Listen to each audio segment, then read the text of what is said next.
Alright, it's time to close it out. You're Stork, you're behind. How do you pull back? A couple of things that I like from Stork's position. First, though, we'll talk about what we saw in Part 2. This nice transition up to Colossus, how those Stalkers stayed active, and how they didn't really help in this final fight, but that's okay. They served an important purpose to getting us here. Stork has barely survived this attack by the skin of his teeth, and this is kind of a weird play to expand the moment your opponent retreats. In Protoss vs. Protoss, this is actually a really great play. Our enemy is unlikely to move out until he's remassed a couple of his key units, like Archons, especially. I'd just say the Archons and the Robo units. He needs Immortals and Colossus to push through us, because he just doesn't know how many Colossus we can have. And this gives us, the defender, an opportunity to take an expansion. So if you ever have a really close fight and your opponent retreats, just instantly expand to a 4th. It's a very, very, very safe play. A potential concern for safety, weirdly, has nothing to do with the big mass army ball. It's just Warp Prism and Zealot harass, which we'll see in a second. herO, on the other hand, actually does have a more significant army, because he, as we're going to see, has a gas lead. Thanks to having killed this geyser off, he has the gas lead because he has more Colossus out, and he is ahead in upgrades. They both have +2 right now, but soon enough a +3 is coming up. So if I'm Stork, I'm going to be going, God, I'm probably behind. Especially when I wander over here and just see this done. I'm going to be like, oh God. Ah, crapsies. So here's something that Stork does that I fall in love with. I just love this. He just starts to attack every which frickin' way. And our friendly Robo, that is often only building Colossus, suddenly begins to get some Warp Prisms in there. So herO, as we'll see, is just kind of chilling. I mean, he's got some of these proxy pylons here, just kind of hanging out and about. About 7 to 8 is when we sort of stop our Colossus production. We kind of go Immortal Archon. We just kind of do that. A couple of Zealots, not a ton. By the way, 3 to 5 Zealots in our Death Ball helps so weirdly much, it bends my brain. I'll actually show you after this in the HOTS unit tester, and you're just going to be like, no, no, Zealots, they're not that good. They can't possibly change. Just like 3 to 5 do huge wonders. I've shown this before, but I mean, let me just use stronger intonation. Huge wonders! Because if I do something silly and memorable, you'll probably remember to build 3 to 5 Zealots, and it's important to me that you do that. Just a few. Now, notably, 5 Zealots still die just as fast as like 15 Zealots, thanks to the ridiculous damage that Colossus do, but... excuse me. Now, it can work very well for Stork, is to, takes some considerable balls, but to move this whole army down like this, and apply pressure here, while the Warp Prism drop is going on, with the full intention of retreating this. This only really works if you have 2 time warps. Because with 2 time warps, you are guaranteed to have equal to the number of time warps as your enemy. So we see Stork just do some really good work with Zealots. He wants to do multi-pronged attacks to try to do damage, but some unfortunate circumstances occur. Now, I'm going to tell you a magical number that I find rather magical. I feel like the magical number of late-game probes is actually like 50. And that sounds wrong. In fact, even 40 sometimes. Why? In PvP, that one engagement is so important that if you have too many probes, it hurts your army size, which will hurt that one big engagement. You don't really need to replenish a massive army quickly. You really just need the gas. Desperately. Now, herO's moving up here, which is kind of preventing Stork from doing his own little aggressive move. Stork now finally has enough for a double time warp, but... Excuse me. We see his little warp-in attacks. Doing a little bit of distraction. And we see Stork try to tease a push forward here. Why? So that way Stork can pull focus away from these zealots doing their thing. Now, there are little zealot fights happening from herO. Notice herO's play is exactly what I was talking about with Stork earlier on. herO is attacking here, and then he is doing warp-in attacks here. He's wasting his minerals to try to deal a gas damage by hurting an expansion. And he's dealing more gas damage. Look at this, just pulling away. No commitment. Trying to pick stuff off, no big deal. Stork's doing a very similar thing. Rushing on in, dealing them hurts. This does die. But Stork starts to move out. Now let's look at the trial by numbers. 8 and 4 versus 6 and 6. Both have the same number of immortals. Great. But both have the same number of zealots. You want to get these zealots to die somehow. And that's why these kinds of warp-ins with zealots and DTs can be quite effective. As long as there's not too many DTs. So here's a moment where I was like, oh hell yeah, go Stork. Stork moves everything down, breaks zealots off to hit this. Just bringing the pain. Although I kind of think Stork could have gone all the way and just pushed this expansion really quickly. But look at this sick damage. Look at this great stuff. Getting more immortals in there. Yeah. Zealots warping into the main base. Cool. These zealots are going to die. That's not a big deal, but I'm getting a little concerned. 20 zealots. For Stork, we kind of want those zealots to die. What we want is for herO to have something like 30 zealots. And for us to have 0. That's the idea. Or I should say the ideal. And I think Stork's doing just some great, great moves here. But keep in mind, in these final fights, it's all about army, positioning, and all that jazz. You can do things like go like pylon, pylon, pylon, pylon to help swing the engagement onto your side. So that way your pylons are absorbing hits and sort of zoning. Stork is gonna win on this side for certain. But tragically, he's down to Colossus. And look at this engagement angle. We're going to watch it a couple times. This is just a bad engagement. Overall army size, actually this is probably the big one, 152 to 121, 30 more army supply. We can see it in the form of 2 extra Archons, 2 extra Colossus. So here are the Zealots from herO. They're going to get roasted pretty fast, but these Colossus are not in a good way.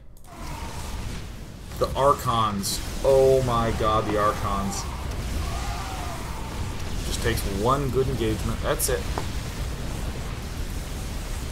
It's one of these things that sort of like hurts my little soul a little bit. It makes me go, oh, Stork, but you were doing such good counter-harassment and all that stuff. But that would be me applying the rules of other matchups to this one. In this matchup, it's all about getting that one good engagement. And as we rewind to reappreciate some moments in this, we're going to see that herO never pushed forward in any engagement unless he could crush it. He got up to 4 bases safely, and although he took damage, it wound up being okay because it was when he was maxed and he could easily get himself up a big army. So this first big attack that I just love so much. Come on, load little replay. There we go. This attack that I love so much, it had some very sexy moves.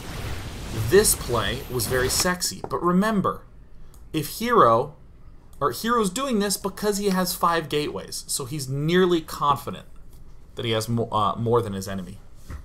He's nearly 100% certain that he can out-warp in his opponent. Well, okay, beyond that, what else do we see? In this engagement, he's not doing it until he has blink, and look at these units retreating, what a sexy move.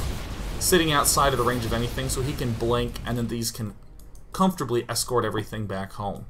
Even when there was the huge fight that was going on by Stork's natural expansion, we see that herO's kind of trying to engage. He gets into a little bit of a bad spot, loses 2 Colossus, and he's like, whoa, no, no, no, no, no, I'm backing out of here. Very carefully, carefully backing out. I might have liked to see an expansion earlier, but, you know, microing in the fight is much more important than taking the base. Like, you know, 25, 30 seconds earlier. I mean, he tries to do it, but, I mean, herO's not stampeding in. He's still keeping his Colossus as close to the back as possible.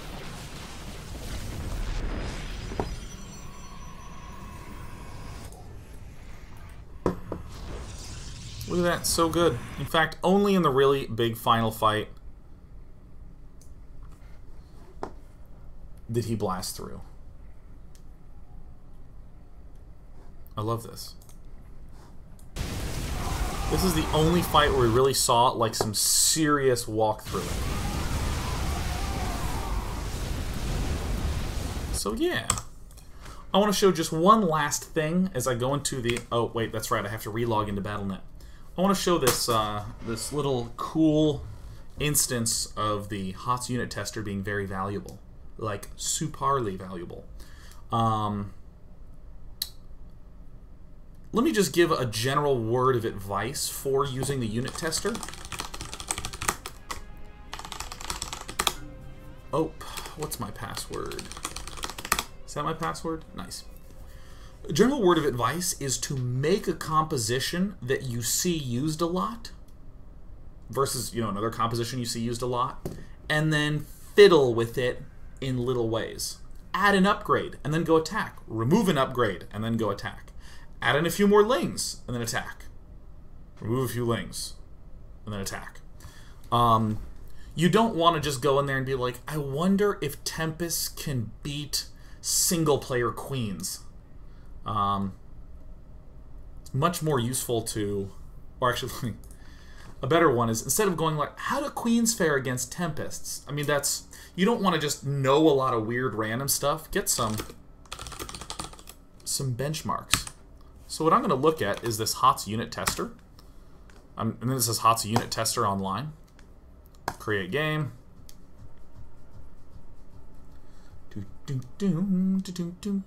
I'd like to dedicate this analysis to the most wonderful mod whose birthday it is today. Lady Little Big 11. The only male viewer whose ID begins with an L. Happiest of birthdays. Here's my present to you, showing some really just messed up fights. Some really screwed up things. Come on, load. So we're going to do our unit analysis based upon that, which is what we know. Come on. Come on. Is it not gonna... Okay, there we go. Alright, so let's go to a field. And then let's first look at what Protoss upgrades would be reasonable. +2 attack. Let's do that. +2 attack for each. Range for Colossus for each. I'm not going to worry about Blink because I'm just not going to build any Stalkers, but the Zealots I am going to build. Now, you know, we saw some of these fights that had, like, let's do 6-on-6 where we're not quite at the maxed army amounts. Let's throw in equal numbers of immortals. So this would be, like, before a super endgame fight. Oh, crap. I added too many. Backspace, backspace, backspace. Actually, I think it's probably too many. Let's just go 3 and 3, something simple. So right now we have what I might call like an almost late game army. They're not positioned very well, but that's fine. I'm just gonna 1A them. Oh yeah, I can't shift a Z all the way through. And I'm intentionally not microing because again we want to like have a fight, engage in that fight, and get a sense of how good or bad things can go. So we get the chance to actually see pretty strongly that without any positioning, look at how much one side won with. That was the exact same thing. That might illustrate the point I was trying to make earlier, which is, boy howdy, do you want to make sure that your positioning is good in that big fight. Alright, so let's bring our Archons out of the way. Alright. Now we have a force. Control 1, Control 2. Cool. Engage each other, guys. I'm pretty sure blue should crush this. Oh! Now let's throw in just a few zealots and see how crazy the outcome can become. Alright, back. And you will have a lot of opportunity to get these zealots. Today we learned that this matchup's all about positioning in colossus fights. This is really annoying, but I'll do it. 'Cause I care a lot about immortals winning and losing. My name's Sean Plot. I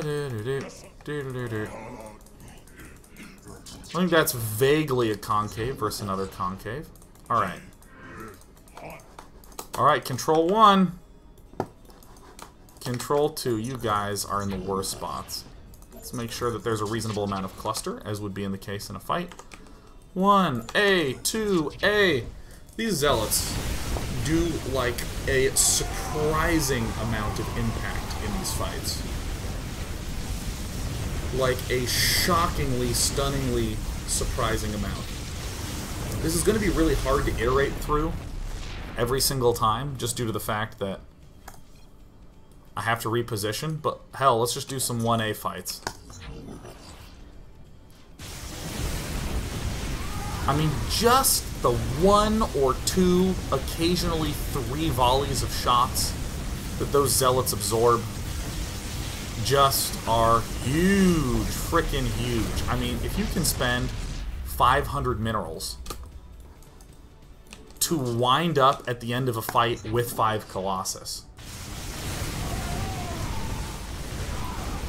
I mean, it's just insane. I love it. But apparently, to be able to iterate this enough times is going to take a little effort, because red can still win. Now here's something that here's something that just blows my mind.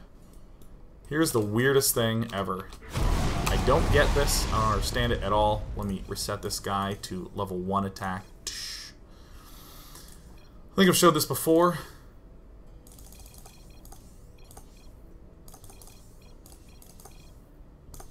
Alright, cool. Let me kill you.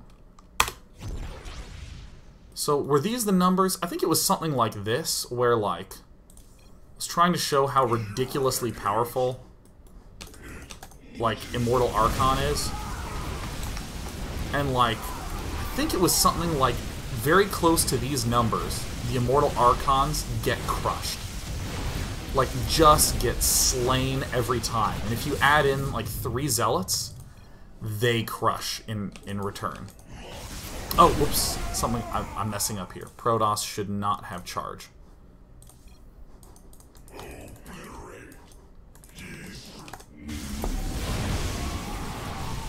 Yeah, I'm pretty sure its numbers very similar to this.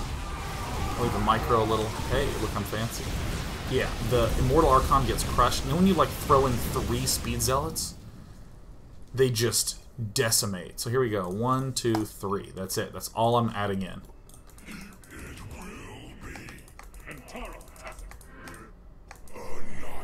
And I won't even position them that amazingly. Just want the Immortals guaranteed at the back. Look at that! Look at this! 3 The number was 3! I mean, I don't know if your brain gets as blown as mine does by this sort of thing. Like, it's 3. It's 3 zealots. Let's do it again. Let's make sure the immortals are at the back and the zealots are at the front. Come on, guys, work with me.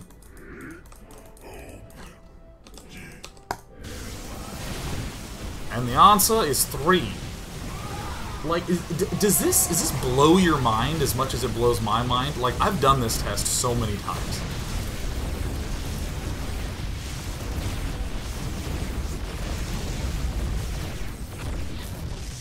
It's so weird to me. There was one other one I wanted to see. Yeah, I mean, just look at the difference in the value. Such power, those 3 zealots. Alright, let's take questions. And then I'm gonna go. Subscribers off.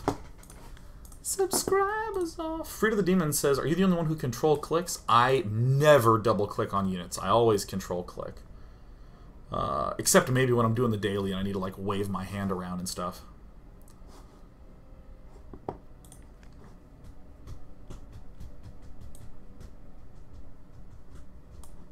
So Little Big 11 says, Day 9, if PvP early game is all about having the ability to retreat, why can't all of everyone's aggression just be matched up with a mothership core to recall so you don't have to focus on that blink?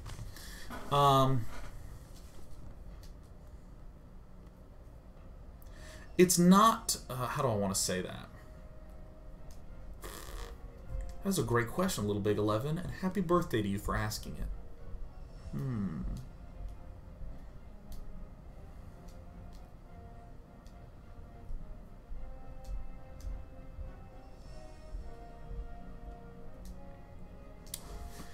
I would argue that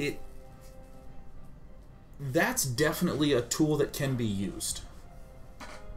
For sure. There are so many attacks in PvP that are paired with a mothership core to be able to sort of recall back if ever things get hairy.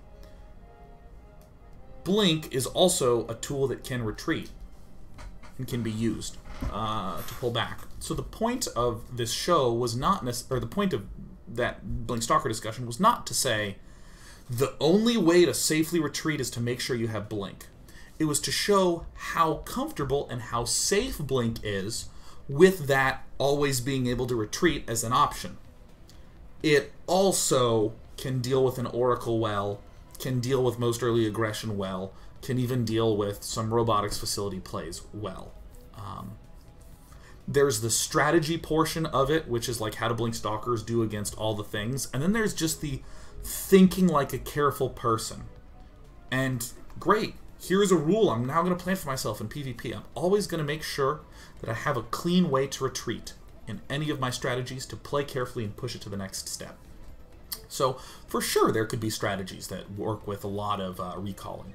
I will say it is a little bit more limited in that sense. Because you can, like, recall once and then you're like, you're done. So, I hope that's a reasonable question. Let me actually reread it and make sure I did an okay job of it. Oh yeah, Little Big 11 said, if PvP early game is all about having the ability to retreat... Oh, I'm not saying it's all about having the ability to retreat. That's not what it is all about. I'm saying that it is very important to have that. I mean, like, for instance, if you did like a 4-gate all-in, you're not trying to figure out a way to retreat. If you're doing some huge timing all-in push, you're not looking for a way to retreat. There are plenty of strategies that don't have that as an option. I would just say that the problem that gets in people's heads is they think, how do I do stuff to him? How do I do stuff to him? But if you want to be going on later, yeah, you can totally do it with lots of ways to retreat, and there's a lot of tools. And I think that the 3-gate blink into Immortal is just the safest damn way to do that.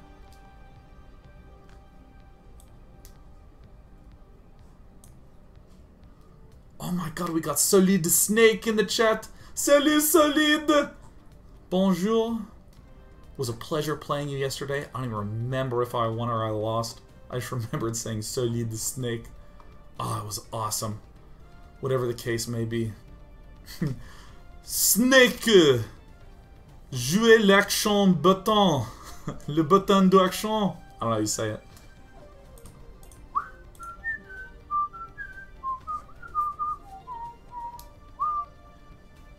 Jesus had Aegis, says Day9, as handsome in person as you are on your stream. No. This is just a trick. Here's my profile in real life. Oh, what a disaster. Ugh. And I've got the tummy.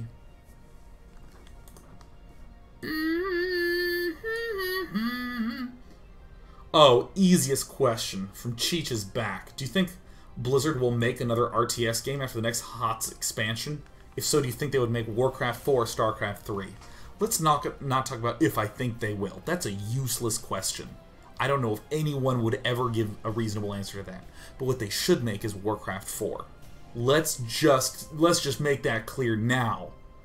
The first Blizzard game that I played was Warcraft 2. That's right. And then there was Diablo 1 that I played after that. That is the important thing. Okay.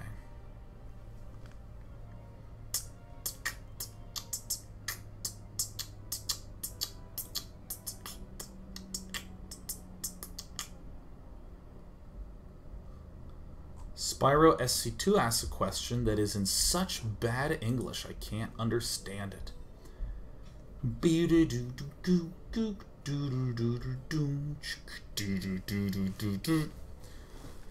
Oh, Warcraft 4. That would be so good.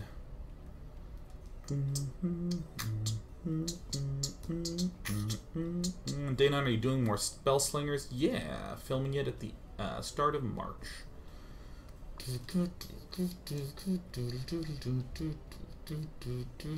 No one's talking about anything except Warcraft 4 now. That's all anyone's talking about. Oh my god, it's gonna be so good. You know who I hope they bring back? Undead Lothar. Remember the mission where they kill Lothar in Warcraft 2? I didn't know that he was supposed to die. I was just like, I gotta reload! And I like kept reloading, and I just couldn't do it. I like put on cheat codes and let him get out. I'm like, alright, cool, I'll put on cheat codes just so I can get the story. And then the game broke because the trigger didn't go off. Oh. Workhorse says, if you could choose one lesson from Brood War you apply to SC2, what would it be? If I had just one tool to bestow upon Brood War folk, and by that I mean SC2 folk, from the Brood War folk, it would be the following. Never try to think, what can I do based on what I know in this game to try to win this game? No, no, no, no, no, no, no. What do I know from this game that I can use to win next game?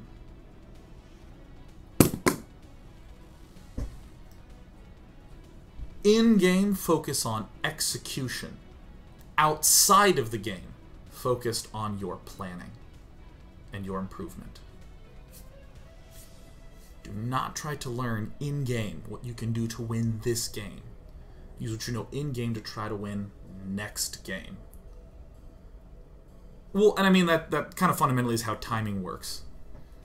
I mean, what you do is you'd say something like, okay, well, I'm losing to a 4-gate. I need to begin getting my sentry earlier so I can have a force field then. Okay, cool. And that's only useful next game.